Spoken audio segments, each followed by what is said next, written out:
sitaki kufunga maneno. Ikibidi kuwataja watu na batili zao, taja, lakini kwa haki. Usimzulie mtu urongo ukasema kitu ambacho hakipo, ukavuka mpaka wake, pengine ukamzungumza yeye binafsi katika mambo yake binafsi.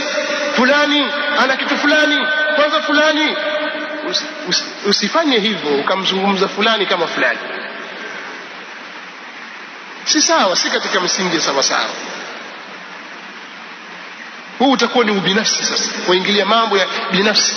Lakini amepotosha katika dini, amezungumza jambo ambalo si sawa, ni kinyume na haki, ni wajibu juu yako, wajibu kwa fardhi ya kifaya, ni wajibu, ni fardhi juu yako kwa kifaya, usimame ubainishe haki.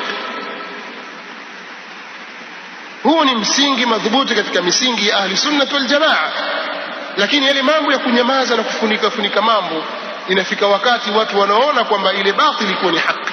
Kwa nini? Kwa sababu wewe usemi, waogopa ukaambiwa kwamba huyu ni katika wale wanaowasema watu wote usemana bwana. Watu kwenye biashara wasemana, kwenye siasa wasemana, kwenye dini wasemana, kila mahali, huko mitaani watu husemana pia. Lakini ni kwa haki au kwa batili? Ukimsema mtu kwa batili bwana, utakwenda kusimama naye siku ya Kiyama. Ukiinyamazia batili, iko mbele yako batili na waweza kuikemea, utakwenda kuulizwa mbele ya Allah subhanahu wa ta'ala.